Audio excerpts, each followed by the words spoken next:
মৌনতা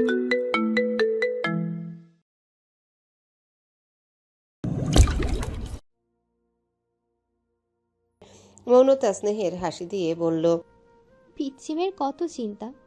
আমি এখন ঠিক আছি, তুমি নিশ্চিন্তে কলেজে যাও আর মন দিয়ে পড়াশোনা করো। এতদিন তো এগুলো আমি একাই করে এসেছি। জবা মাজেদা চাচি আছে না, তারা আমায় সাহায্য করে। আর আমার কুটনি ননদিনীরও আজ কলেজ নেই, তাকে দিয়েও কাজ করাবো। মৌনতার কথায় রোজ কটমট করে তাকায় তার দিকে। মৌনতা দেখেও না দেখার ভান করল। রূপকথা প্রফুল্ল চিত্তে তপবনের পিছু পিছু যায়। মৌনতার রোজ হাসি মুখে একে অপরের দিকে তাকায়।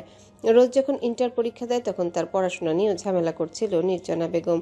সে রোজকে আর পড়াশোনা করতে দেবে না, বিয়ে দিয়ে দিবে। তার ভাষ্যমতো অতিরিক্ত পড়াশোনা করলে মেয়েরা হাতির 5 পা দেখে বসে আর সংসার করতে চায় না।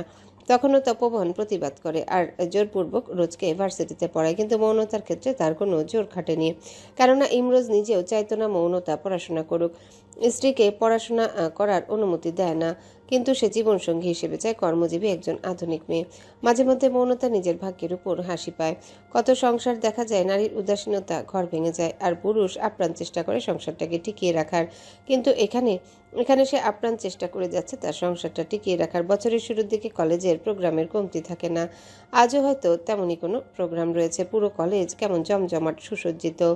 কলেজ ড্রেস পরা সাথে একটা লেদারের ব্যাগ নিয়ে বিভ্রান্তি নিয়ে এলোমেলো পায়ে হাঁটছে রূপকথা। কলেজে আসতেই তানশান তার স্কুলের ভবনে চলে গিয়েছে আর তাকে বলেছে এই দিকে আসতে। সে তো নিজের ক্লাসে খুঁজে পাচ্ছে না। হাঁটতে হাঁটতে সে একটা ক্লাসরুমে সামনে অনেকগুলো ছেলে মেয়ে দেখে। সে তাদের কাছে গিয়ে দাঁড়ায়। ইতস্ততা নিয়ে তাদের মধ্যে একজনকে ডেকে উঠল। এই যে শুনছেন? মিনমিনে নারী কণ্ঠে সাদা পোশাকের এক যুবক কৌতূহলী নয়নে পিছনে ফিরে তাকায়। বিভ্রান্তি মাখা এক মুখ অক্ষিপটে আটকে যেতে সে ভ্রু নাচিয়ে জিজ্ঞাসা করে, কি চাই? রূপকথা বিনম্র কণ্ঠে শুধায়, ভাই, ইন্টার সেকেন্ড ইয়ার বিজ্ঞান বিভাগের শিক্ষার্থীদের ক্লাসটা কোথায়? দয়া করে একটু বলবেন। ছেলেটা কিয়ৎকাল অদ্ভুত নয়নে রূপকথার আপাদমস্তক দেখল, ভ্রু নাচিয়ে শুধায়, তুমি ইন্টারমিডিয়েটে পড়ো? রূপকথা হ্যাঁ বোধক মাথা নাড়ল। যুবকটি নিজের আশেপাশে তাকায়। সকলে মিটিমিটি হাসছে। যুবকটি গম্ভীর গলায় বলল, তুমি ঠিক জায়গায় এসেছো। এটাই তোমার ক্লাস, কিন্তু তোমার ক্লাসে তো এখনো আধা ঘন্টা বাকি। তুমি বরং এখানে বসে এই খাতাগুলো হুবহু এই খাতায় তুলে ফেলো। যুবকটি রূপকথার হাতে দুটো খাতা ধরিয়ে দিয়ে বলল। রূপকথা ভ্রু কুচকে শুধায়, এগুলো কি? আমি এটা লিখবো কেন? তুমি ক্লাস করতে চাও তো? যুবকটির প্রশ্নে রূপকথা উপর নিচ মাথা নাড়ল। যুবকটি স্মিত হেসে বলল, তাহলে এটা লিখে সম্পূর্ণ করো। বলেই যুবকটি হেঁটে চলে যায়। যেতে যেতে একটা মেয়েকে বলে যায় রূপকথাকে পাহারা দিতে। মেয়েটা রূপকথাকে তাড়া দিয়ে বলল, কি হলো, লেখো। ক্লাস করার ইচ্ছা আছে নাকি? শহুরে ছেলেমেয়েদের কর্মকাণ্ড অনভ্যস্ত রূপকথা অবুঝ পানে তাকায়। বাধ্য হয়ে এসে লিখতে বসে। দীর্ঘ ৪৫ মিনিট পর যখন রূপকথা লেখা শেষ করলো তখন মেয়েটা নিজের ফোন থেকে মাথা তুলে তাকায়। রূপকথা থেকে খাতাটা নিয়ে বাহুবা জানিয়ে বলল, লেখা শেষ? গুড। এটা অনার্সের স্টুডেন্টদের ভবন। তোমাদের ভবন ওই যে দক্ষিণ পাশের প্যাস্টেলের রঙের দালানটা আছে না, ওইটা। যাও, কাউকে জিজ্ঞেস করলেই বলে দেবে তোমার ক্লাস কোনটা। বলেই মেয়েটি গটগট করে চলে গেল। রূপকথা বোকার মতো দাঁড়িয়ে রইল। সকলে মিলে তাকে বোকা বানিয়ে যে নিজেদের কার্য হাসিল করেছে সেটা বুঝতে বাকি রইল না। রূপকথা তাচ্ছিল্য হাসল। শহুরে ছেলেমেয়েরা এত বিগড়ে যাওয়া। একদিকে সে পড়াশোনা করার জন্য মরিয়া, আর একদিকে সকল সুযোগ সুবিধা পাওয়া ছেলে মেয়েগুলো ফুর্তি করে বেড়ায়। তার ও ঠিক 10 মিনিট পর রূপকথা নিজের ক্লাসে পৌঁছে। ততক্ষণে একটা ক্লাস হয়ে গিয়েছে। Hey, handsome. Would you like to go for a date with me? নিঃশব্দে চিরকুটটা পড়তে তানশানের চোয়াল শক্ত হয়ে গেল। সে ঘাড় কাত করে নিজের বাঁ পাশে তাকায়। তার পাশের সারিতে বেঞ্চিতে ঠিক তার বরাবর গালে হাত দিয়ে বসে থাকা সুনেহরা এক গাল হেসে তার দিকে তাকিয়ে আছে। সে দাঁতে দাঁত চেপে ফিসফিসিয়ে বলল, I would like to die with you. Wanna go with me? Sunehra চোখ জুড়ে বিস্ময়। সে চঞ্চল কণ্ঠে বলল, ইস, আমার এখনো মরার বয়স হয়নি, তাই আমি তোর প্রস্তাবে ইচ্ছুক নই। আমার মতো সফট সুইট সুন্দর মেয়ে এখনো দুনিয়া কাঁপানোর বাকি আছে। তানশান চাপা রাগান্বিত স্বরে বলল, তো দুনিয়া কাঁপাও গিয়ে আমাকে কেন কাঁপাচ্ছ? হায়, রাগলে ঠোঁট দুটো লাল হয়ে যায়, ইচ্ছে করে খেয়ে ফেলি। আমার দুনিয়াটা তো তুই। আমি তো আমার দুনিয়াকেই কাঁপাচ্ছি। সুনেরা বুকে হাত দিয়ে নাটকীয় ভঙ্গিতে বলল। তানশান হতভম্ব হয়ে গেল সুনেরার কথায়। মুহূর্তে রাগে সহ নাক কান লাল হয়ে গেল। এমন অশ্লীল কথা শুনে নিজেকে দমিয়ে রাখতে পারল না সে। রাগান্বিত স্বরে বলল, আর একবার এমন অসভ্য কথা বললে আমি স্যারকে বলে দেব। দে, বলে দে। আমি কি ডেকে দেবো স্যারকে? স্যার যখন জিজ্ঞাসা করবে তখন কি বলবি? আমি কি বলেছি তোকে? সুনেরা ডোন্ট কেয়ার মেজাজে বলল। তানশান নিভে গেল। সে স্যারকে কিভাবে বলবে অসভ্য কথা, সে রাগে গজগজ করে উঠল। তৎক্ষণাৎ ক্লাস শিক্ষক ডেকে উঠল তানশানকে। তানশান হতচকিত দাঁড়িয়ে যায়। ক্লাস টিচার গম্ভীর গলায় শুধায়, তানসান, ক্লাস টাইমে কি কথা বলছিলে? ক্লাসে মনোযোগ নেই কেন তোমার? তোমায় ইদানিং বেশ বেখেয়ালি দেখা যায়। ক্লাসে কি কথা বলার জন্য আসো? তানশানের মুখশ্রী থমথমে ধারণ করলো লজ্জা অপমানে। সে বিনম্র কণ্ঠে সাফায় সুরে বলল, স্যার, তানসানের কোনো দোষ নেই স্যার। আপনি তো জানেনই ওকে মারলেও কথা বলবে না। আমি ওকে ডিস্টার্ব করছিলাম, একটা পড়া জিজ্ঞাসা করেছিলাম। সুনেরার ব্যগ্র কণ্ঠে তানশান কপাল কুঁচকে তাকায় তার দিকে। ক্লাস টিচার ধমকে উঠল তাকে। ক্লাসে টিচার থাকতে ওর কাছে জিজ্ঞেস করতে হবে কেন? ক্লাস ফাঁকি দেওয়ার চেষ্টা, তাই না? যাও, বেরিয়ে যাও ক্লাস থেকে। আমার ক্লাসে যেন তোমায় আর না দেখি। সুনেরা নির্বিকার মাথা নেড়ে ব্যাগ থেকে একটা ললিপপ হাতে নিয়ে হেলে দুলে বেরিয়ে গেল ক্লাস থেকে। তানশান হাঁ করে তাকিয়ে রইল সুনেরার দিকে। এই মেয়ে ঠিক কোন প্রজাতির সে ভেবে পায় না। লজ্জা, আত্মসম্মান বোধ বলতে আদৌ কি কিছু আছে তার মাঝে? আজ থেকে এই মেয়ে তারকে বিরক্ত করে না। সেই ক্লাস 8 থেকে টিচার তানশানকে বসার অনুমতি দিলে সে তপ্ত শ্বাস ফেলে বসে পড়ল। আর চোখে একবার তাকায় করিডোরে অলস পায়ে হাঁটতে থাকা সুনেরার দিকে। 3টা ক্লাস হয়ে তানশানের ছুটি হয়ে যায়। আজও তাকে তার ক্লাস ফেলোরা বিরক্ত করেছে। তানশান বিক্ষিপ্ত মেজাজে ড্রাইভারের সাথে তাড়াতাড়ি বাড়িতে চলে আসে। তানশান বাড়ি ফিরে ফ্রেশ হয়ে নিচে আসতে মৌনতা ফল কেটে তার কাছে আসে। তানশানের পাশে টেবিলে বসে জিজ্ঞাসা করে, তানশান আব্বু, একা আসলে যে? রূপকথার ক্লাস শেষ হয়নি? তানশান খেতে খেতে শান্ত স্বরে বলল, আমি কিভাবে জানবো মেজমা? সে তো কলেজে পড়ে, তার ক্লাস ভিন্ন সময় হয়, আমার ক্লাস ভিন্ন সময় হয়। ও, মৌনতা ছোট্ট করে জবাব দেয়। পরপরই বলে, অল্প খাবেন তানশান, একটু পরে পেট ভরে ভাত খাবে। এগুলো খেয়ে পেট ভরে বসবে না। তানশান মাথা নেড়ে শুধায়, কি রান্না করছো মেজমা? বাগেরহাট থেকে আনা বড় রুই মাছ ভাজা ভাজা করে ভুনা করেছি, খুব মজা হয়েছে। আরও অনেক কিছু করেছি, খেতে গিয়ে দেখবে। মৌনতা হাসজ্জ্বল মুখে বলল। তানশানের চোখ মুখ কুঁচকে নিল তার কথায়। বলল, আমি মাছ খাই না মেজমা, তুমি জানো না? আমি এগুলো খেয়েই পেট ভরে ফেলবো। আরও অনেক কিছু রান্না করেছি তানশান, তোমার পছন্দের হাঁসের মাংস আছে। মৌনতার কথায় তানশান মাথা নেড়ে সায় জানায়। সে খেয়ে নাইলের কাছে চলে যায়। কিন্তু 2টো বেজে গেলেও রূপকথা আসলো না বাড়িতে। তখন মৌনতার রোজের মাথায় চিন্তা জেঁকে বসলো। রোজ তপবনকে ফোন লাগায়, কিন্তু তাকে ব্যস্ত পেল। তখনই সদর দরজা থেকে ব্যস্ত পায় তপবন ঢুকলো। কানে তার ফোন ঠেকানো। রোজ ছুটে যায় তপবনের কাছে, উদ্বিগ্ন কণ্ঠে শুধায়, ভাইজান, বড় ভাবি কোথায়? তপবনের ভ্রু কুঁচকে গেল। সে সংক্ষেপে কথা শেষ করে বোনের দিকে তাকায়, শান্ত স্বরে শুধায়, রূপতে কোথায় মানে? ওরা এখনো ঘরে আসেনি? আজ তো কলেজে কোনো অনুষ্ঠান রয়েছে, তাড়াতাড়ি ছুটি হয়েছে। তানশান তো এসেছে ভাইজান, কিন্তু বড় ভাবি আসেনি। তুমি একটু খুঁজে নাও না। রোজের কথায় তপবন অবাক হয়ে গেল, আশ্চর্য হয়ে শুধায়, তানশান একা এসেছে? কলেজ ছুটি হয়েছে তো 2 ঘন্টা হয়ে গেছে। সে সাথে সাথে হাঁক ছেড়ে ছেলেকে ডাকলো। বাবার ডাকে তানশান ছুটে এসে উপর থেকে উকি দেয়। কি হয়েছে বাবা? রূপকথা কোথায় তানশান? বাবার প্রশ্নে তানশান কাঁধ ঝাঁকিয়ে বলল, আমি কি করে জানবো সে কোথায়? আবার ক্লাস শেষ, তাই আমি চলে এসেছি। সে কি এখনো আসেনি? তপবন হতবাক হয়ে বলল, আশ্চর্য তানশান, একই প্রতিষ্ঠানে পড়ো তোমরা, তুমি বাসায় ফিরছো, তাকে একবার জিজ্ঞাসা করবে না সে ফিরবে কিনা, তার ক্লাস শেষ হয়েছে কিনা? 2 ঘন্টা হয়ে গেছে কলেজ ছুটি হয়েছে, অথচ রূপকথা এখনো আসেনি। ড্রাইভার কাকা তো তোমাদের একসাথে 2 জনকে নিয়ে আসার কথা ছিল। তোমার থেকে এমন দায়িত্বহীনতা আশা করিনি তানশান। পাপা আরও নিশ্চিন্তে ছিলাম তোমার কারণে। কোনো সমস্যায় পড়লে তুমি সাহায্য করতে পারবে, এটা ভেবে। হি আল্লাহ, রূপকথা এখানকার কিছু চেনে না তানশান। একা কি করেছে, কোথায় গিয়েছে আল্লাহ জানে। তপবন উদ্বিগ্নতা নিয়ে বলল। সে ফোন বের করে রূপকথাকে ফোন দেওয়ার জন্য, কিন্তু বেজে যাচ্ছে, কেউ রিসিভ করছে না। সে দ্রুত নিজের ঘরে যায়। তার ধারণা সঠিক, রূপকথা ফোনসহ সকালে তার দেওয়া হাত খরচের জন্য 500 টাকা সেন্টার টেবিলের উপরেই পড়ে আছে। সে এক প্রকার ছুটে বেরিয়ে যায় বাড়ি থেকে। বদ্ধ কলেজের গেট সংলগ্ন বর্ডার গার্ডেনিং এর বাধাই করা শানের উপর হাঁটু আঁকড়ে গুটিয়ে বসে আছে কলেজ ইউনিফর্ম পরিহিত রূপকথা। মেয়েধীন রুগ্ন মুখটি চেপে রাখা কান্নায় ফোলা ফোলা থমথমে লালচে বর্ণ ধারণ করেছে। সেই 12:30 থেকে সেখানে বসে আছে। তপবন তানশানের অপেক্ষা করতে করতে কলেজ এখন মানবশূন্য। তবুও কারোর দেখা নেই, কারোর কি খেয়াল নেই সে একা এখানে, নাকি তাকে মানুষ বলেই গণ্য করে না? অক্ষিপটে মা বোনের মুখশ্রী ভেসে উঠল। মায়ের থেকে 1 সেকেন্ড চোখের আড়াল হলেও তোমা হুলস্থুল বাদিয়ে দিত। সেখানে আজ সে বড় এই শহরের রাস্তায় একা বসে আছে। নিজেকে এতটা একা, গুরুত্বহীন কখনো মনে হয়নি রূপকথার। মানুষটার কাছে কি তার কোনো গুরুত্ব নেই? শুধু মুখেই দায়িত্বের ছোড়াছুড়ি। একটাবার কেউ কি খোঁজও করছে না তার? পুনরায় গাড়ির আওয়াজ আসতে রূপকথা চকিতে চোখ তুলে তাকায়, কিন্তু গাড়িটা তার জন্য থামল না। দ্রুতগামী গাড়িটা তাকে অতিক্রম করে বহু দূরে চলে গেল। ফের অনাহুতের ন্যায় বসে রইল রূপকথা। ক্ষুধায় পেট ব্যথা করছে এখন। সে ব্যাগ থেকে পানি বের করে মুখে তুলতে নিলে এক রুক্ষ কণ্ঠ ভেসে আসলো। পানি দাও তো। ললাটে এর বাঁ পাশে আঘাতপ্রাপ্ত জায়গাটিতে টিস্যু চেপে ধরা একটা ছেলে লম্বা লম্বা পা ফেলে রূপকথার পাশে গিয়ে ধপ করে বসে পড়ল।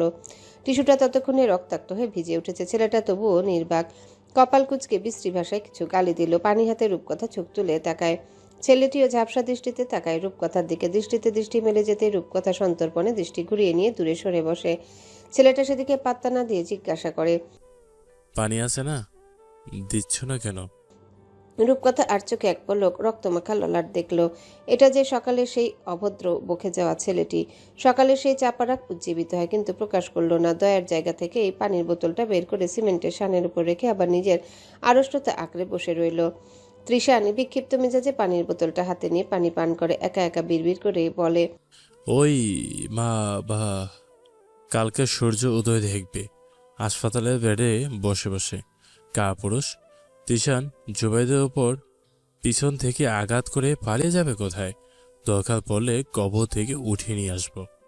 কপালে টিস্যু চেপে তৃষান কাউকে ফোন লাগায় ক্ষিপ্ত স্বরে বলতে লাগলো, ওই শালাকে 1 ঘন্টার মধ্যে হাজির করবি আমার সামনে, নয়তো তোদের সকালে হাত পা ভাঙবো আমি।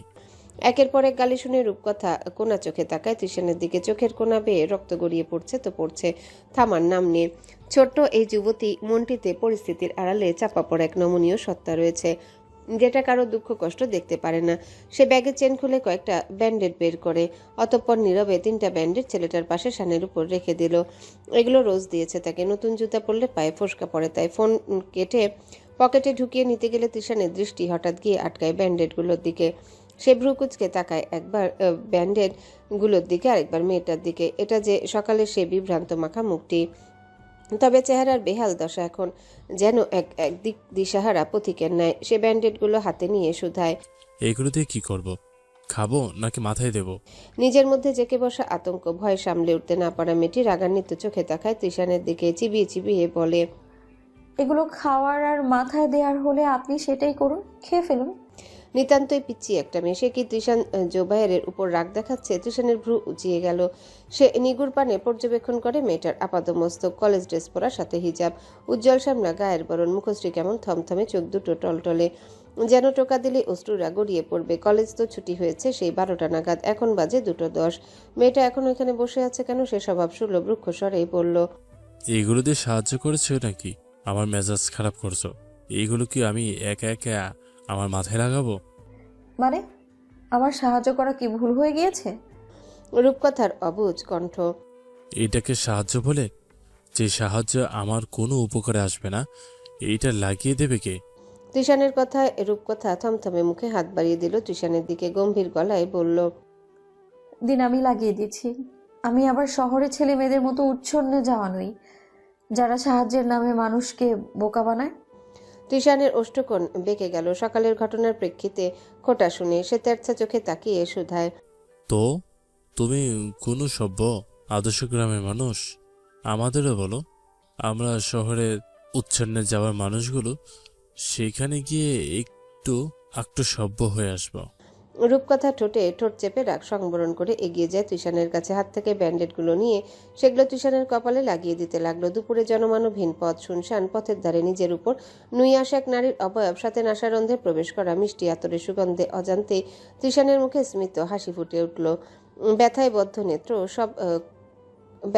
বদ্ধ নেত্র সরব খুলে তাকায় ঘরমাক্ত আতঙ্ক জর্জরিত থমথমে মুখটার দিকে।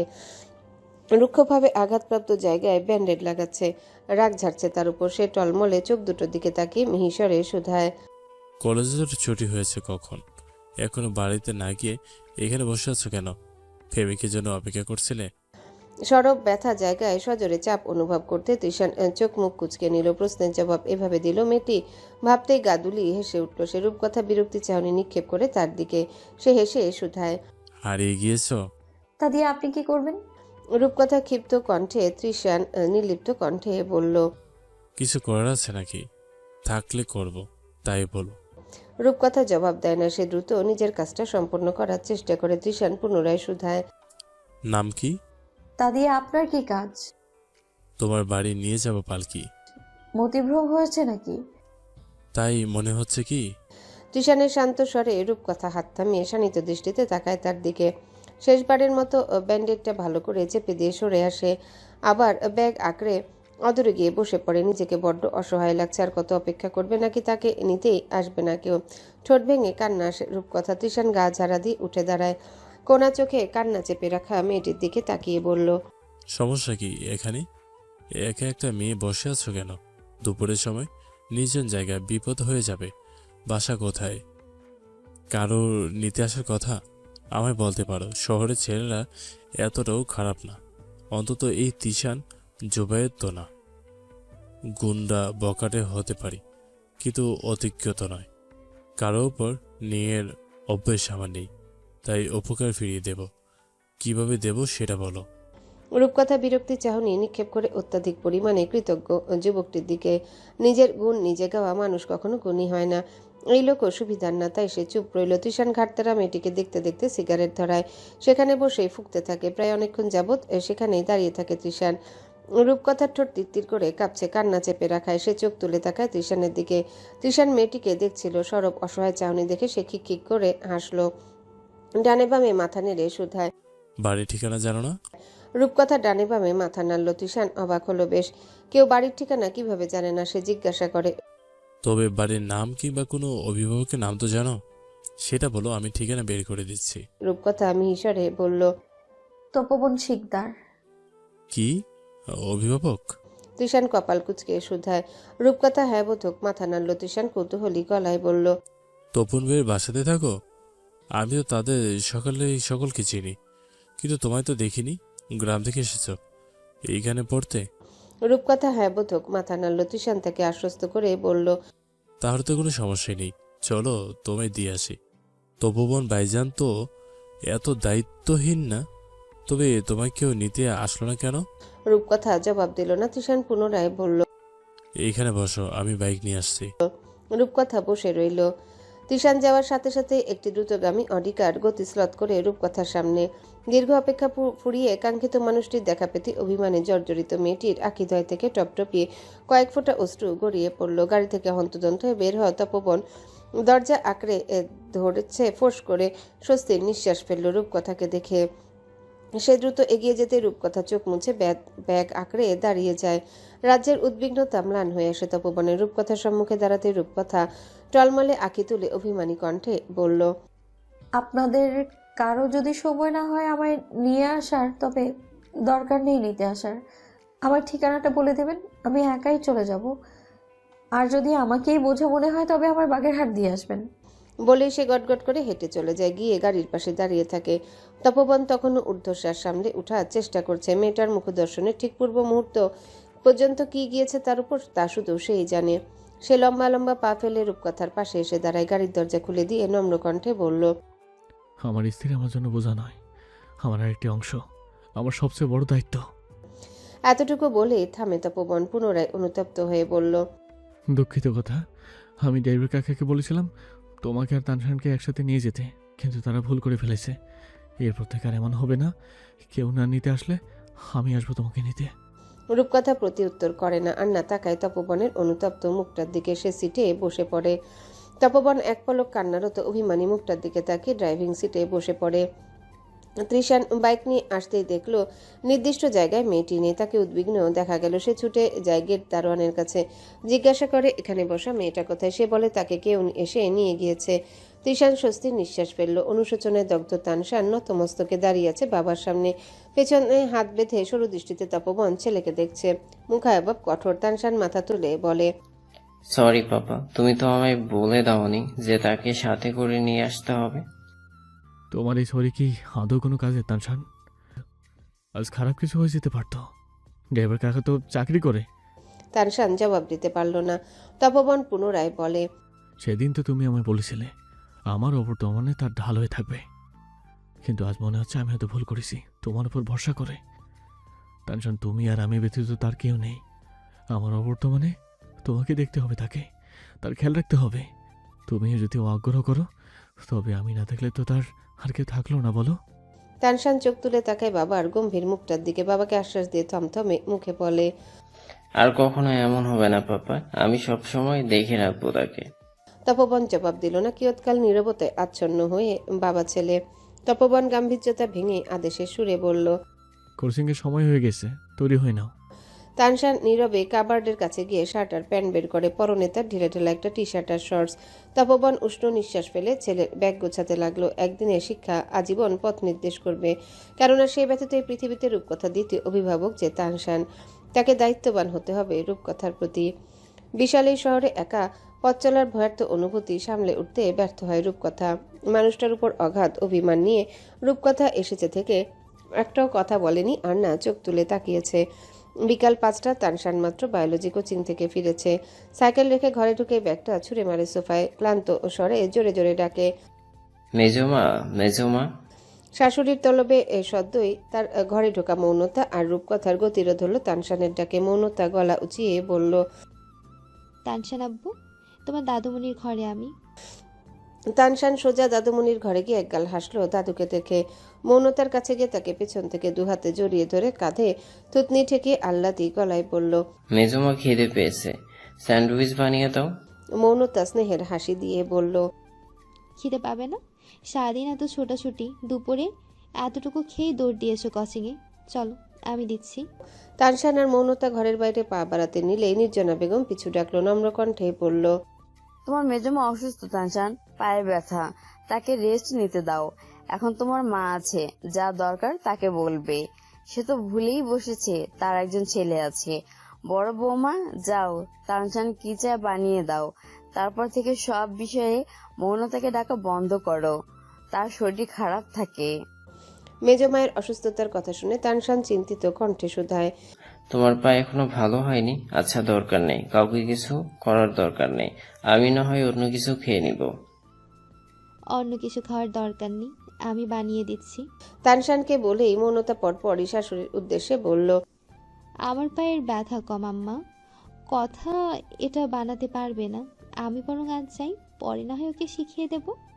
কোনো কিছু কালকের জন্য ফেলে রাখতে নেই, যা শেখার তৎক্ষণাৎ শিখতে হয়। তাকে বলে দাও কিভাবে বানাতে হবে, সে বানিয়ে দেবে। নির্জনা বেগম বলল। তানশান পুনরায় দ্বিরুক্তি করতে গেলে সুশ্রাব্য নারী কণ্ঠ ভেসে আসলো, আমি বানাতে পারবো ভাবি, আপনি বলে দিন কিভাবে বানাতে হবে, আমি বানাচ্ছি। রূপকথার কথায় মৌনতা স্মিত হেসে তাকে পদ্ধতি বলে দিল। রূপকথা সেটা শুনে সোজা রান্নাঘরে চলে যায়।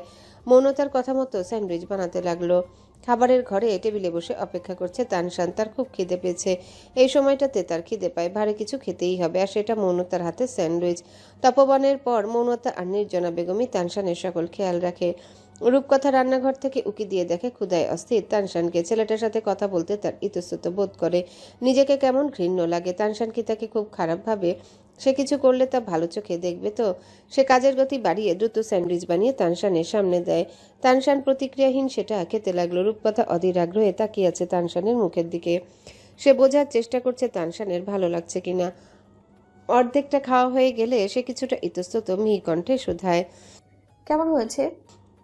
গোগ্রাসে খেতে থাকা তানশানের খাওয়া রোধ হলো রূপকথার প্রশ্নে। উৎসুক দৃষ্টি উপেক্ষা করে থমথমে মুখে বলল, খারাপ না। রূপকথার মাথা থেকে একরাশ চিন্তা মিলিয়ে গিয়ে ঠোঁটের কোণে স্মিত হাসি ফুটে উঠল। তানশানকে পানি দিয়ে সে আবার রান্নাঘরের দিকে পা বাড়ালে তানশান পিছু ডেকে উঠল। শুনুন। রূপকথা ফিরে আসে চঞ্চল কণ্ঠে বলল, আরেকটা খাবে? অজানা ইতস্ততায় গুটিয়ে আসা তানশান না বোধক মাথা নাড়ল। তবে ভেতরকার ইতস্ততা এতই তীব্র যে তানশান বলতে চাওয়া কথাগুলোই বলতে পারল না। সে না বোধক মাথা নেড়ে বলল, কিছু না। বলেই চলে যায় সে। রূপকথা তাকিয়ে রইল তার গমনের পথে। সন্ধ্যা নামতেই তপবন ত্রস্ত পায়ে বাড়িতে ঢুকে তানশানের ঘরে উকি দিল। গভীর দুশ্চিন্তায় মগ্ন তানশান এই ভর সন্ধ্যায় বাবাকে বাড়িতে দেখে শুধায়। পাপা তুমি এখন বাড়িতে কেন? তপবন মৃদু হেসে বলল, কাজ ছিল না আব্বু, ভাবলাম তোমার সাথে এসে নামাজ পড়ি। অজু করে নিচে এসো, পাপা অপেক্ষা করছি। নামাজ পড়ে সবার জন্য নাস্তা নিয়ে আসবো। চা আপার নান আনবে। তানশানের উৎসুক কণ্ঠে তপবন নাকচ করে বলল, স্যুপ আর অন্থন আনবো। নাইল ছবি খাবার পছন্দ করে। ও। তানশান নিভে যাওয়া স্বরে বলল। তপবন তার নিভে যাওয়া আদল দেখে মৃদু হাসলো, বলল, তুমি চাইলে চা আর স্যুপ দুটোই আনতে পারি। সহসা ছেলেটির গম্ভীর মুখশ্রী ঠিকরে এক পালি হাসি ফুটে উঠল। চঞ্চলতার সাথে পোশাক বদলাতে বদলাতে বলল, ওয়েট করো, আমি আসছি। তপবন ডানে বামে মাথা নেড়ে নিচে নেমে যায়। ছেলে তার ভাজা পোড়া টেস্টি টেস্টি খাবার বেশি পছন্দ করে। বার্গার পিৎজা হলে তো কথাই নেই। বাবা ছেলে নামাজ পড়ে সকলের জন্য নাস্তা নিয়ে আসে। রূপকথা নামাজ পড়ে সদ্যই যায় নামাজ গুছিয়ে উঠল। তার মধ্যে কেউ দরজা ঠেলে ঢুকলো। তার মুখশ্রী পাণ্ডুর বর্ণের ধারণ করলো। তপবন গলা খাকারে দিয়ে অভিমানীর দৃষ্টি আকর্ষণ করার প্রয়াস করলেও মেয়েটা গম্ভীর মুখে তা এড়িয়ে চলে গেল। দুপুরের ওই ঘটনার পর থেকে একবারও যে মানুষটা একটা কথা বলেনি, জিজ্ঞাসা করেনি তার কি অবস্থা হয়েছিল ওই একাকী বিশাল ব্যস্ত শহরের মাঝে, তার সাথে কেন কথা বলবে। কেউ একটা বার জিজ্ঞাসা করেনি সে ভয় পেয়েছিল কিনা। অভিমানে চোয়াল শক্ত হয়ে আসলো। সে চেঞ্জিং রুমে জায়নামাজ রেখে ফিরতে এই চোখের সামনে একটা বিশাল লাল গোলাপের তোড়া ভেসে উঠল। রূপকথার কপাল কুঁচকে তাকায়। সম্পর্কের মার প্যাচে জড়তা হানা দিলেও তপবন তা উপেক্ষা করলো। পাঞ্জাবির পকেট থেকে দুইটা বড় বড় চকলেটের প্যাকেট বের করে সেটিও এগিয়ে দিল রূপকথার দিকে। অনুতাপে সুরে বলল, আর কখনো এমন হবে না কথা। সরি, এরপর থেকে আর কখনো এমন পরিস্থিতিতে পড়তে হবে না তোমায়। আর কারো ভরসা কখনো ছাড়বো না তোমাকে আমি। অতটুকু প্রয়াসে অভিমানে দৃঢ় চোয়াল আপনা আপনি নরম হয়ে আসে রূপকথার। নেবে না? পুনশ্চ তলবে রূপকথা থমথমে মুখে ফুলের তোড়াটা চকলেট দুইটা নিয়ে গটগট করে বেরিয়ে গেল চেঞ্জিং রুম থেকে। তপবন দীর্ঘশ্বাস ফেলল। এই মুহূর্তে এসে মনে হচ্ছে নারী অভিমান ভীষণ কঠিন। সে সতর্ক দৃষ্টি ফেলে শাল জড়িয়ে নিতে নিতে বেরিয়ে আসে চেঞ্জিং রুম থেকে। মিহিসরে শুধায়, ক্ষমা করেছো? রূপকথা কপাল কুঁচকে ফিরে তাকায়, থমথমে মুখে শুধায়, না করলে কি করবেন? তপবন নিরুদ্বেগ গলদেশে আতর ঘষতে ঘষতে বলল, আমার ক্ষমা চাই। রূপকথা দৃষ্টি নরম হয়, নরম সুরে বলল, মা কখনো কোনোদিন আমায় মানুষের ভিড়ে একা ছাড়েনি। আমি মানুষের ভিড়ে একা চলতে ভয় পাই। তপবনের হাত থেমে যায়। গভীর চাহনিতে তাকায় নাইটির পানে। মিহিসরে বলল, আর কখনো তোমাকে একা চলতে হবে না। ওয়াদা করছেন? ছোট্ট জবাবে রূপকথাকে বুকে জমা ভয় মিলিয়ে গেল। সেই থমথমে মুখে গোলাপগুলোকে পানি ভর্তি ফ্লাওয়ার ভাসে রাখতে লাগলো। কিছু জিনিস ভীষণ মূল্যবান হয়। তার অবুঝ যুবতী মনের কাছে তো এই ছোট্ট একটু প্রয়াস বিশাল এক প্রভাব ফেলছে। সে জানে না এটা কিসের প্রভাব, তবে অন্তঃস্থল ভীষণ ভালো লাগে। টইটুম্বর হয়ে আছে। তপবন বেরিয়ে আসে কক্ষ থেকে। 8টায় মিটিং রয়েছে, অফিসে যেতে হবে তাকে। সে করিডোর পেরিয়ে নিচে নামতে দেখলো তানশান উপরে উঠছে। সে ছেলের কাজ জড়িয়ে বলল, খাওয়া শেষ? নো পাপা, তুমি যাও, আমি আসছি। আমায় অফিসে যেতে হবে। তুমি খাওয়া করে পড়তে বসবে, আর আমি এসে তোমাদের পড়তে বসাবো। ওকে। তপবন ছেলের মাথায় হাত বুলিয়ে দিয়ে বেরিয়ে যায়। তানশান ছুটে আসে নিজের ঘরে। বিকাল থেকে করা দুশ্চিন্তার অবসান ঘটিয়ে নিজের ঘরে রাখা ফুলের তোড়াটা হাতে নেয়। বুক ভরা নিঃশ্বাস ফেলে ঠিক নিজের পাশের ঘরের দরজায় টোকা দিল। রূপকথা গলা উঁচিয়ে বলল, ভেতরে আসুন। তানশান দরজা খুলে উকি দেয়। তানশানের গম্ভীর মুখটি ভেসে উঠতে রূপকথার হাতের কাছ ফেলে ব্যস্ত কণ্ঠে শুধায়, কিছু বলবে? কিছু লাগবে তোমার? তানশান হ্যাঁ বোধক মাথা নাড়ল। ভেতরে এসো। রূপকথার কথায় তানশান ইতস্ততা নিয়ে ঘরে ঢুকলো। নিজের এই ছোট্ট জীবদ্দশায় সে বাবার কথা অমান্য করেছে এমন খুব কম হয়েছে। সে জানে কাউকে সে কষ্ট দিলে বা খারাপ কাজ করলে তার মা কষ্ট পাবে। ইতস্ততা ভুলে যায় তানশান। সে নতশির হাতে সাথে করে আনা সাদা গোলাপ আর জিপসামের তৈরি স্নিগ্ধ ফুলের তোড়াটা এগিয়ে দিয়ে বলল, সরি। হতবুদ্ধি হয়ে তাকিয়ে থাকা রূপকথা অপুজের ন্যায় ফুলের গোছাটা হাতে নেয়। সেটা নিতেই তানশান পকেট থেকে 2টা বড় বড় চকলেটও বের করে এগিয়ে দেয়। কিছুক্ষণ আগে ঘটে যাওয়া এই স্নিগ্ধ মুহূর্তটির পুনরাবৃত্তিতে হতবাক রূপকথা সেটাও নিল। অবুজ কণ্ঠে শুধায়, এগুলো কেন দিচ্ছ? তানশান নত শির কৈফিয়তে সুরে বলল, পাপা যখনই কোনো ভুল করে তখনই আমায় ফুল আর চকলেট দিয়ে সরি বলে, আর আমি খুশি হয়ে যাই এবং তার সরি অ্যাকসেপ্ট করে নিই। তাই সরি। সে কি অপার্থিব সৌন্দর্যে মোড়া কৈফিয়ত। রূপকথা বিমুগ্ধ হয়ে শুনল। শুধায়, কিন্তু তুমি কেন আমায় সরি বলছো? আজ আমার জন্য আপনার বিপদ হতে পারতো, আমার উচিত ছিল আপনার খোঁজ নেওয়া। রূপকথার মলিন মুখশ্রীর ঠিকরে উজ্জ্বল হাসির রেখা ফুটে উঠল। প্রসন্ন হয় তানশান কোনো প্রকার ঘৃণা ভরা চাহনি ছাড়া স্বাভাবিকভাবে কথা বলায় সে মিহিসরে বলল, সমস্যা নেই, তুমি ইচ্ছে করে করনি, আর ভাগ্যে যা আছে তাই হবে। তাতে তুমি যত খোঁজ খবরই রাখো না কেন, তাই দুঃখিত হওয়ার কিছু নেই। তবে আমি অনেক ভয় পেয়েছিলাম, তোমার কথা অনেক মনে পড়ছিল আমার। কথাটা শেষ হতে দৃষ্টিতে দৃষ্টি মেলে তানশান দৃষ্টি সরিয়ে নিল। নম্র কণ্ঠে বলল, আর কখনো এমন হবে না। যেখানে গোটা জীবনের সিদ্ধান্ত নিতে গিয়ে কেউ তার মনে চিন্তা করেনি, সেখানে এমন একজনের থেকে সরি পেয়ে রূপকথা বিমুগ্ধ হয়। এই মানুষটার থেকে এমন ব্যবহার স্বপ্ন তুলল তার জন্যে। তার চেয়েও মুগ্ধ হয়ে এই ভেবে যে তপবন শিকদার ঠিক নিজের অবিকল এক চমৎকার সন্তানের বাবা, এই ভেবে সে মৃদু হেসে বলল, তুমি অনেক ভালো। তানশান থতমত খাওয়া দৃষ্টি লুকিয়ে আসছি বলে দ্রুত চলে যায় সেখান থেকে। তানশান চলে যেতেই রূপকথা ফুলের তোড়া চকলেটগুলোর দিকে তাকিয়ে গাল ভরে হাসলো। অভিমান তো সেই কবেই বাবা ছেলের বিমুগ্ধকর কার্যে মুখ লুকিয়ে পালিয়েছে। রোজকার মতন আজও তপবন বাড়ি ফিরে তানশানকে আর রূপকথাকে নিয়ে পড়তে বসালো এবং রোজকার নেই ঘুমের ঘরে রূপকথার ধূপধাপ আর নড়াচড়ায় তপবনের ঘুমে বিঘ্ন ঘটল। পায়ের উপর আরামে ঘুমিয়ে থাকা এলোমেলো মেয়েটিকে দেখে তপবন দীর্ঘশ্বাস ফেলল। মাথা কোথায়, শাড়ি কোথায়, মেয়েটা কোথায়, পায়ের কাছে গেল কি করে, এমন সব প্রশ্ন নিয়ে তপবন রূপকথাকে ঠিক করে শুইয়ে দিল। রূপকথাকে শুইয়ে নিজে বিছানায় পিঠ এলিয়ে দিতে ধূপ করে একটা হাত পড়ল পেট বরাবর। তপবন ডানে বামে মাথা নেড়ে বিড়বিড় করে আওড়ায়, একটা মানুষের ঘুম এত খারাপ হয় কি করে? রোজ সকালের মতো আজও ঘুম থেকে উঠে রূপকথা নিজেকে একদম পরিপাটি পায়। শাড়ি একটুও নড়ে চড়ে না। তার বুঝে আসে না তার ঘুম এত সুন্দর কি করে হলো। শাড়ি পরে ঘুমানো নিয়ে প্রথম প্রথম কতই না চিন্তায় ভুগছিল, অথচ তার শাড়ি তো নড়েই না। প্রসন্ন মনে রূপকথা নতুন দিনের প্রারম্ভ করে। মানবিমানের পাল্লা চুকিয়ে এক দীর্ঘ যাত্রার জন্য একে অপরের সঙ্গী হতে হবে। এই প্রকল্পে পরদিন বিকালে সারাদিন পর তপবন বাড়ি ফিরল। নিজের ঘরে ঢুকতেই দেখলো রূপকথা আসরে নামাজ পড়তে বসেছে। সে আজ আর জামায়াত গেল না। অজু করে সে রূপকথার পাশে জায়নামাজ বিছিয়ে দাঁড়িয়ে পড়ে। দুজনে একসাথে নামাজ শেষ করে। গতকাল থেকে রূপকথা কেমন চুপসে আছে। নারী অভিমান ভাঙাতে দক্ষ তপবন আজ পুরনো এক অভিজ্ঞতা অনুযায়ী কাবাট ঘেটে একটা শাড়ি বের করলো। ডার্ক মেরুন রঙা একটা শাড়ি। ঘর থেকে বের হতে না অভিমানী মেয়েটিকে গম্ভীর গলায় ডাকলে রূপকথা ফিরে তাকায়। তপবন এগিয়ে এসে তার হাতে শাড়িটা ধরে দিয়ে আদেশের সুরে বলল, এটা পরে এসো, তোমার কাছে 10 মিনিট সময়, আমি নিচে অপেক্ষা করছি। রূপকথা কপাল কুঁচকে তাকায় তার দিকে। তপবন সেন্টার টেবিলের সামনে গিয়ে ছোট্ট আতরের বোতলটি গলদেশে ঘষতে ঘষতে বলল, তোমার হাতে 9 মিনিট সময় রয়েছে, এর মধ্যে তৈরি না হলে এভাবেই নিয়ে যাব।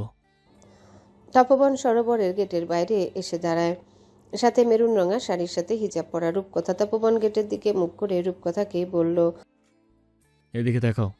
তপবনের নির্দেশনা অনুসরণ করে রূপকথা সরোবর নেম প্লেটের দিকে তাকাতেই তপবন সেদিকে আঙ্গুল তাক করে বলল, সরোবর, এটা তোমার বাড়ি? তোমার বাড়ি? ভীষণ অদ্ভুত কথা। অভিমানী থমথমে মুখের আদলে রাজ্যের কৌতূহল দেখা গেল তপবনের এহেন কথায়। রূপকথা অবুঝ নয়নে তাকিয়ে রইল। তপবন সেই অবুঝ দৃষ্টি উপেক্ষা করে 2 পা এগিয়ে গিয়ে হাঁক ছেড়ে রিকশা ডাকলো। রিকশাটা থামতে তপবন তাকে ওঠার জন্য ইশারা করে।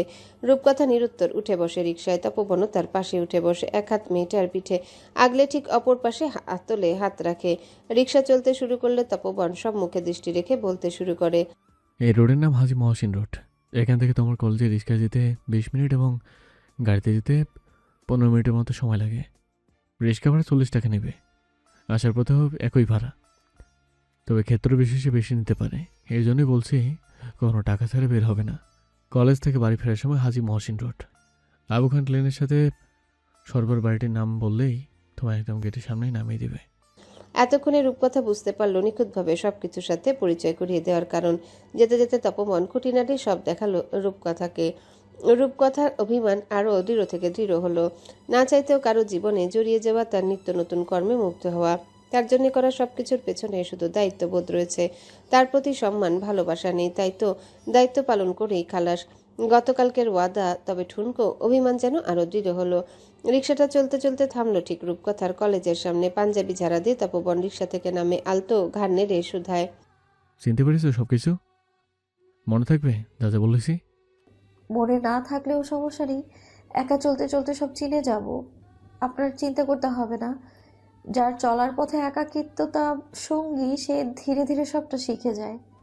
রূপকথা অভিমানী কণ্ঠে তপবন মৃদু অবাকে সুরে শুধায়। একা? এত বড় হাড্ডা গোটা মানুষকে চোখে পড়ছে না? তপবন নিজেকে দেখিয়ে বলল। রূপকথা থমথমে মুখে বলে, আপনি তো আর সবসময় থাকবেন না। তুমি কি চাও আমি সবসময় থাকি? আচমকা তপবনের প্রশ্নে রূপকথা থতমত খেয়ে গেল। সে কোনা চোখে তাকায়। তপবন সরু চোখে তাকিয়ে দেখছে ওষ্ঠকোণে অপ্রকাশিত হাসির উজ্জ্বলতা তার। রূপকথা নিভুস্বরে বলে, পাঞ্জাবির পকেটে হাত ঢুকিয়ে তপবন মিহিস্বরে বলল, চাইলেই তো আর সবসময় সব পাওয়া যায় না। আর চেয়ে দেখো না। হঠাৎ করেই জেকে বসা লজ্জা সামলাতে হয়ে সদ্য যৌবনে পা দেওয়া মেয়েটি। 20 বছরের এই জীবনের পরিধিতে পুরুষ মানুষের সান্নিধ্যে না আসা মেয়েটির বুক ধরফর করে লোকটার সান্নিধ্যে আসলে। এই যে লোকটা তার স্বামী, অর্থ ঘাটলে মৃত্যু পর্যন্ত হিসাব নিকাশ মস্তিষ্কে এঁটে যায়। লোকটা যখন নিজের স্ত্রী বলে সম্বোধন করে তখন মনে হয় তার জীবনের পরিধি লোকটার মাঝে সীমাবদ্ধ। তাকে বাঁচতে হবে লোকটার একান্ত কেউ হয়ে। মানুষটার সম্পূর্ণ অধিকার রয়েছে তার উপরেই। অচেনা শহরে ভরসা আর কমফোর্ট জোন এই মানুষটায়। অচিরে যে রূপকথার নবযৌবন জুড়ে তপবন নামক মানুষটির আনাগোনা শুরু হয়ে গিয়েছে তা বুঝেও বুঝতে চাইল না মেয়েটি। অস্থিরতা মুখশ্রীতে সুস্পষ্ট হয়ে উঠল রূপকথার। এ কেমন অনুভূতি! অন্তঃস্থলে শিরশির করে উঠে মিষ্টি ওই আতরের সুগন্ধ সন্নিকটে থাকলে। রূপকথার অস্থিরতা এড়ালো না বাঁকা চোখে তাকিয়ে থাকা লোকটির থেকেও। সে স্মিত হেসে মেয়েটিকে স্বাভাবিক করার প্রয়াসে হাত বাড়িয়ে দিয়ে বলে, নেমে এসো। এখানকার ফুচকা অনেক সুস্বাদু আর বেশ স্বনামধন্য। মেয়েদের পাহাড় সমান অভিমান নাকি এই অপদার্থ ফুচকা এক চুটকিতে ভাঙিয়ে দেয়, তাই এখানে নিয়ে আসলাম। ভাবলাম কলেজের পথঘাটও চেনা হয়ে যাবে। রূপকথা বোকা বনে গেল। লোকটা এর জন্য এখানে এনেছে, আর সে কিনা কি গম্ভীর গুরুতর কথা শুনিয়ে দিল। নিজের অভিব্যক্তি লুকিয়ে মিহি অবুঝ কণ্ঠে শুধায়, ফুচকা খেলে মেয়েদের রাগ ভেঙে যায়, কে বলেছে এটা? তপবন চারিপাশে ঘাড় ঘুরিয়ে দেখতে দেখতে খুবই স্বাভাবিক কণ্ঠে বলে, অভিজ্ঞতা আছে। জবাবটা দিতেই তপবন মৃদু থমকালো। সরব দুজনের মাঝে হানা দেয় জবাবটার অর্থ। রূপকথার তৎক্ষণাৎ মনে পড়ল মানুষটার জীবনে দ্বিতীয় নারী সে। এর আগেও সে এক নারীর সান্নিধ্যে ছিল, তাকে ভালোবেসেছিল, সুখে ঘর করেছিল। তপবন তরাক চাহনিতে রূপকথা নুয়ে পড়া মুখটির দিকে তাকায়। একবার পলক ঝাপটে তপবন ফোঁস করে নিঃশ্বাস ফেলল। এই পরিস্থিতিতে বের হওয়ার প্রয়াসে সউদ্যোগে আঁকড়ে ধরে কোলের মাঝে থাকা পাটকাঠির মতো শুকনো হাতটি।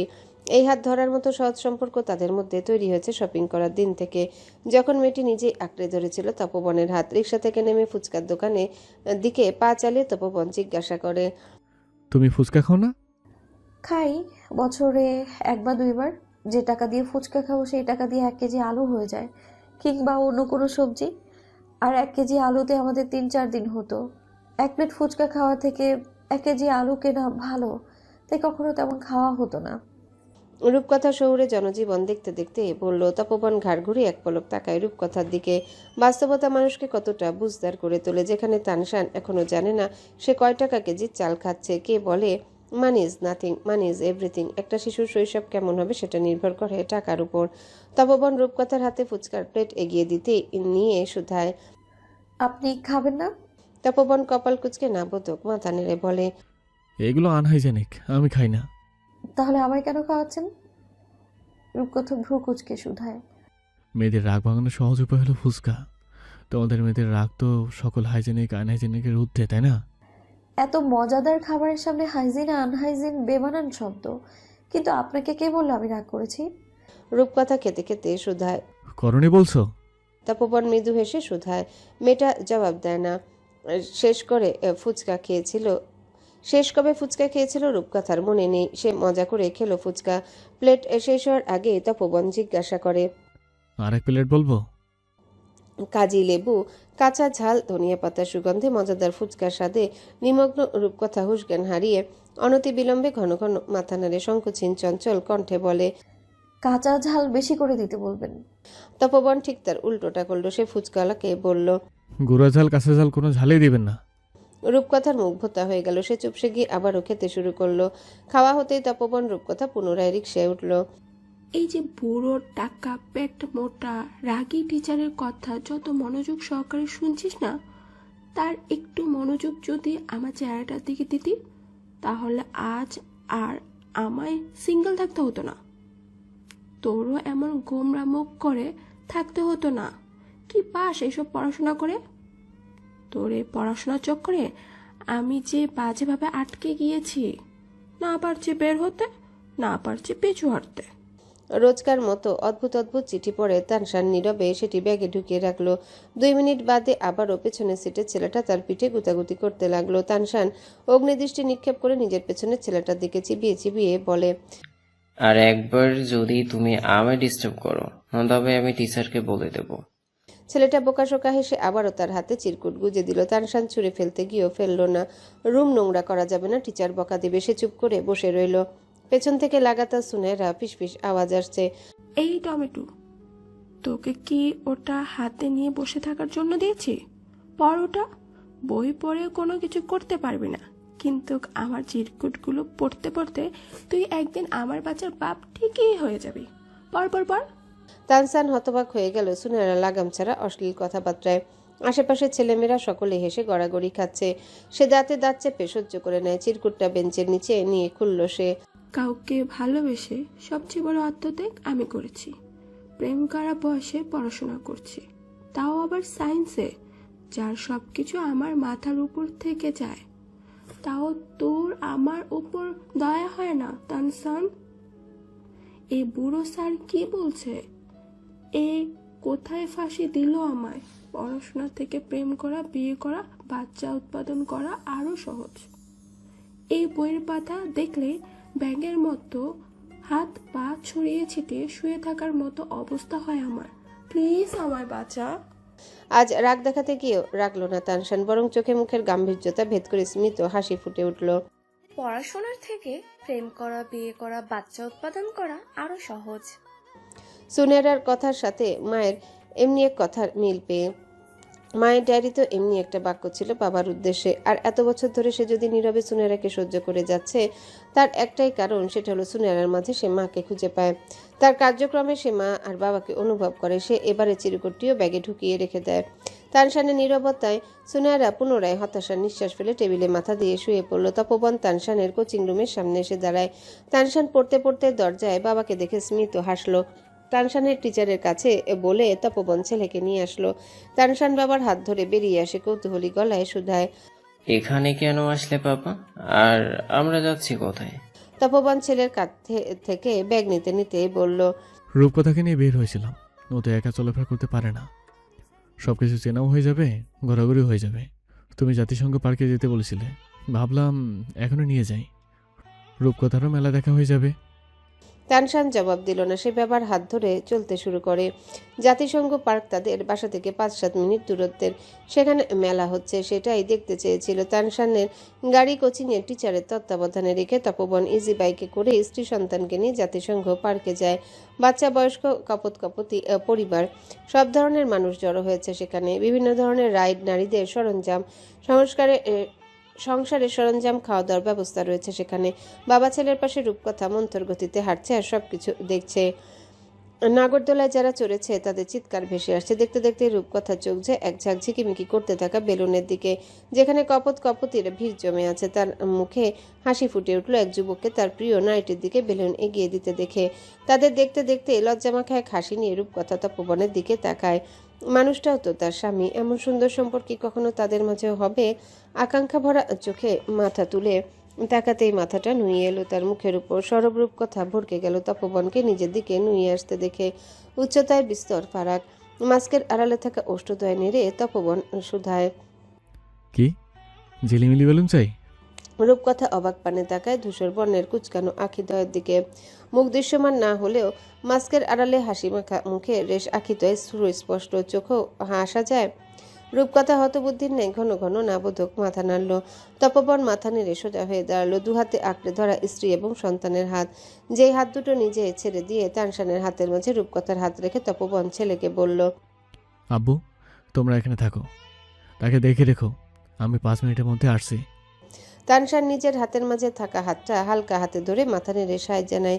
তপবন দ্রুত পায়ে ভিড়ের মাঝে হারিয়ে গেল। রূপকথা জড়তা নিয়ে তাকায় তানশানের হাতের মাঝে থাকা নিজের হাতের দিকে। সে হাতটা সরিয়ে নিতে চাইল, কিন্তু তৎক্ষণাৎ তানশান আঁকড়ে ধরে। রূপকথা ইতস্তত কণ্ঠে বলল, চিন্তা করো না, আমি হারিয়ে যাব না, তোমার সাথেই থাকবো। তানশান ঘাড় ঘুরিয়ে গম্ভীর মুখে তাকায় রূপকথার দিকে, অতঃপর হাতটা ছেড়ে দেয়। তারা সেখানে ভিড়ের মাঝে অপেক্ষা করে। সন্ধ্যায় আসায় হুট করে ভিড় বাড়তে লাগলো। ভিড়ের মাঝে তখন ধাক্কাধাক্কি বাড়তেও লাগলো। রূপকথার রুগ্ন দেহের অবস্থান বারংবার মানুষের ধাক্কায় নড়বড়ে হয়ে যাচ্ছে। পরের বার এক সজোরে ধাক্কা এসে তাকে ছিটকে ফেলতে নিল, কিন্তু ততক্ষণে দায়িত্ববানের নেই দুটো হাত তার বাহু ধরে ফেলল।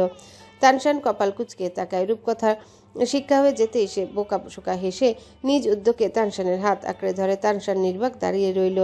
অনতি দূরে থাকা তপবনের অন্তঃস্থল থেকে স্বস্তির নিঃশ্বাস বেরিয়ে এলো। এতটুকু ঠিক বুঝতে পারল, আজকের পর থেকে রূপকথা সুরক্ষায় সে একা নয়, তার ছেলেও থাকবে। এর জন্য শুরুটা এমনভাবে করেছে যেন ছেলের মনে কখনো ঘৃণা তৈরি না হয়। তার অবর্তমানে তানশান দেখে রাখবে তার এই পরিবারটিকে। মানুষ যে ক্ষণকাল, তার জীবনের এই পর্যায়ে এসে এমন একজন মানুষ জুড়ে গিয়েছে যার জন্যে এখন তার চিন্তা হয়, সে না থাকলে রূপকথার কী হবে, কে দেখবে, কিভাবে সমাজে বাঁচবে। সে চায় না মেয়েটির জীবনে কারোর দ্বিতীয় স্ত্রী, কারো সৎমা এই সব কিছুর মাঝে থমকে যাক। দেখতে গেলে মেয়েটার বয়সের সাথে তার এক প্রজন্মের ফারাক। তপবন ফিরে আসে 5টা ঝিলিমিলি বেলুন হাতে। রূপকথার দৃষ্টি চকচক করে উঠল। তপবন সেগুলো রূপকথার হাতে ধরিয়ে দিয়ে হাসি মুখে বলল, নাও তোমার ঝিলিমিলি বেলুন। এতগুলো দিয়ে কি করব? রূপকথা মুগ্ধ নয়নে সেগুলো দেখতে দেখতে বলল। রোজ, নাইল, মৌনতা আছে, তাদের দেবে। তপবন বলল। রূপকথা হাসি মুখে মাথা নেড়ে বলল, আচ্ছা। তানশান স্থির দৃষ্টিতে তাকিয়েছে নাগরদোলার দিকে। তপবন তা দেখে শুধায়। আব্বু উঠবে? তানশান মিহিসরে বলে, পড়ে যাব বাবা। তপবন স্মিত হাসলো ছেলের কথায়। ছেলে একদম তারই প্রতিরূপ, লাফালাফি, চঞ্চলতা বিমুখ, মায়ের মতো মন পেল স্বভাব, বাচনভঙ্গি একদম তার মতো। সে দৃঢ় কণ্ঠে বলে, পড়বে না, চলো, পাপার সাথে উঠবে। নাও বাবা। তানশান নাকমুখ কুচকে বলল, পড়বে না তানশান, পাপা আসি না।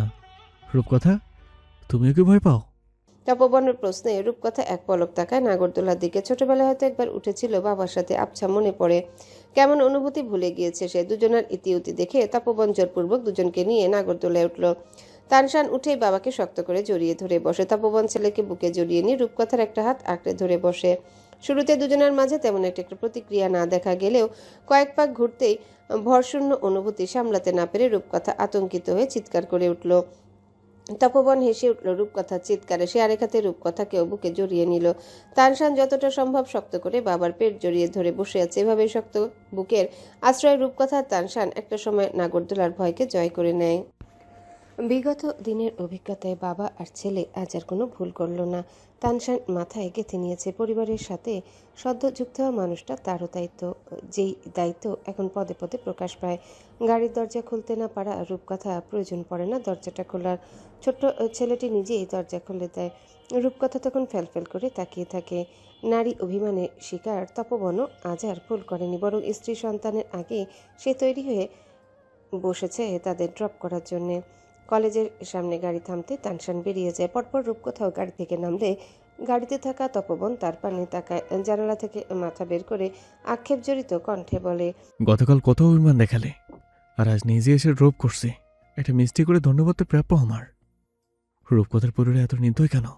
রূপকথা প্রশ্নবিদ্ধ নয়নে তাকায় তার দিকে। তপবন স্ত্রীর আপাদমস্তক দেখে, অন্তঃস্থল প্রহসনে মত্ত হয়। কলেজ ড্রেস পরা নিজের স্ত্রীকে দেখে, সাদা হিজাব, সাদা ইউনিফর্ম, সাথে সাদা স্নিকার্স পরা ছোট্ট একটা মেয়ে। ভাগ্য অদ্ভুত, আর সেই অদ্ভুত ভাগ্যের জোরেই মেয়েটা তার স্ত্রী। রূপকথা এগিয়ে এসে নম্র কণ্ঠে বলে, ধন্যবাদ, নিজের খেয়াল রাখবেন। তপবন স্মিত হেসে বলে, যাও, দেরি হয়ে যাচ্ছে, কোনো সমস্যা হলে আমায় ফোন করবে। ফোনে নিছো না? রূপকথা হ্যাঁ বোধক মাথা নাড়ে। তপবন বলল, সাইলেন্ট করে রাখবে। রূপকথা মাথা নেড়ে পা বাড়ায়। অদূরে গেটের কাছে তানশান দাঁড়িয়ে যেতে যেতেও রূপকথা আবারও ছুটে আসে তপবনের কাছে, উৎকণ্ঠা নিয়ে জিজ্ঞাসা করে, আপনি কি নিতে আসবেন না?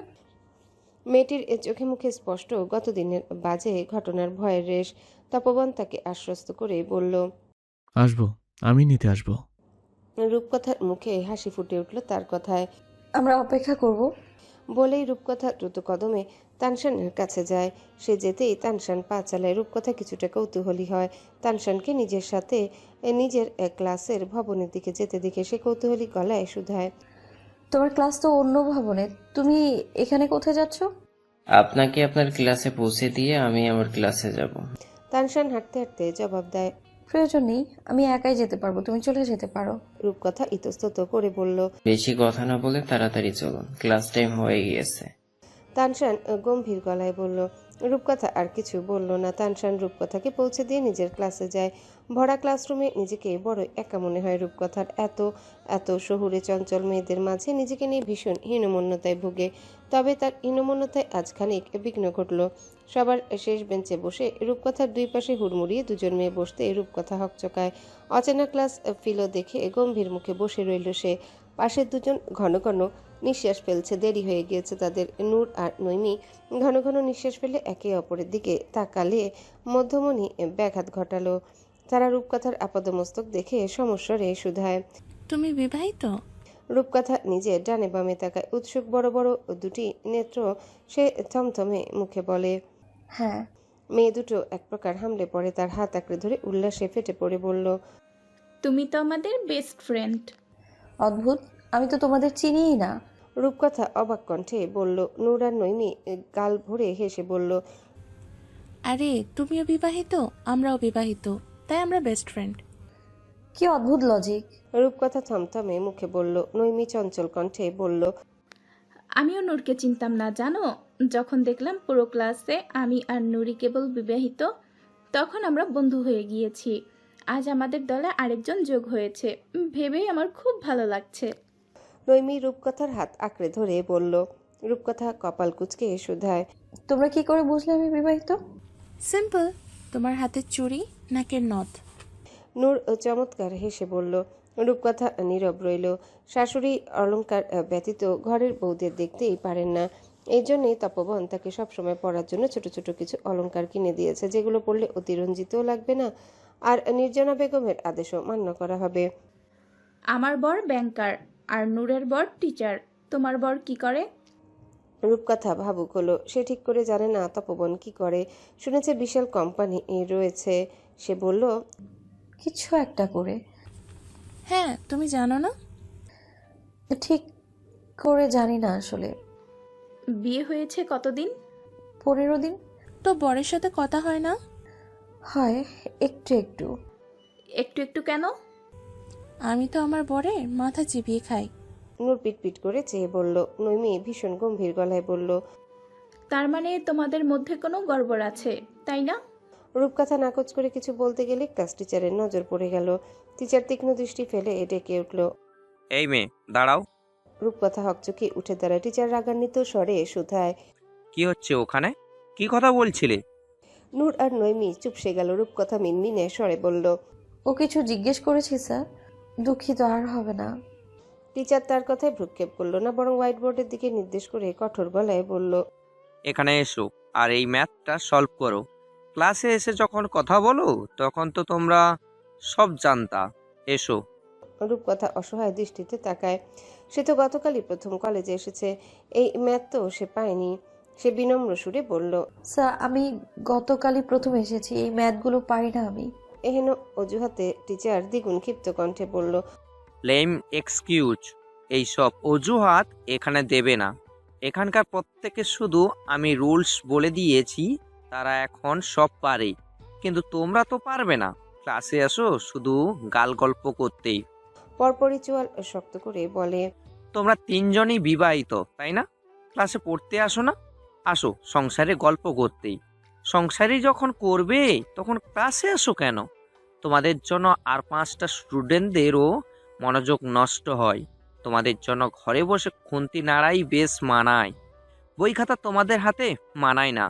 চুলোর পাশে দাঁড়িয়ে তরকারিতে লবণ কম বেশি হচ্ছে কিনা সেটাই দেখা দরকার।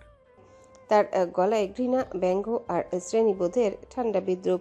নূর আর নৈমি চোখ নামিয়ে ফেলে। রূপকথা স্থির দাঁড়িয়ে থাকে, চোখ তার টলটল করছে অপমান আর লাঞ্ছনায়। টিচার রাগ দমিয়ে ঠান্ডা গলায় বলে, বিয়ে করেছো তো ভালো কথা, কিন্তু ছাত্রীর পরিচয়টা ভুলে যাও কেন?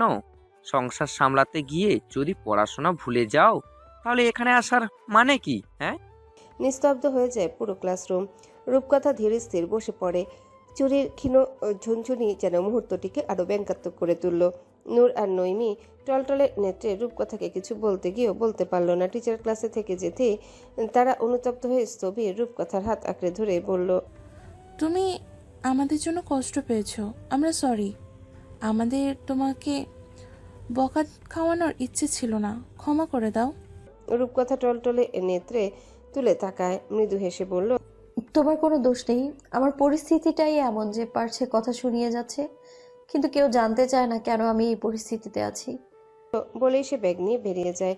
অন্য ক্লাসে এখন আইসিটি ক্লাস হবে। আজও 12টা নাগাদ তানশান আর রূপকথার ছুটি হয়ে গিয়েছে। রূপকথা বিমর্ষ মুখে ক্লাস থেকে বের হতে চোখের সামনে ভেসে উঠল মনোমুগ্ধকর এক অপেক্ষারত গম্ভীর মুখশ্রী।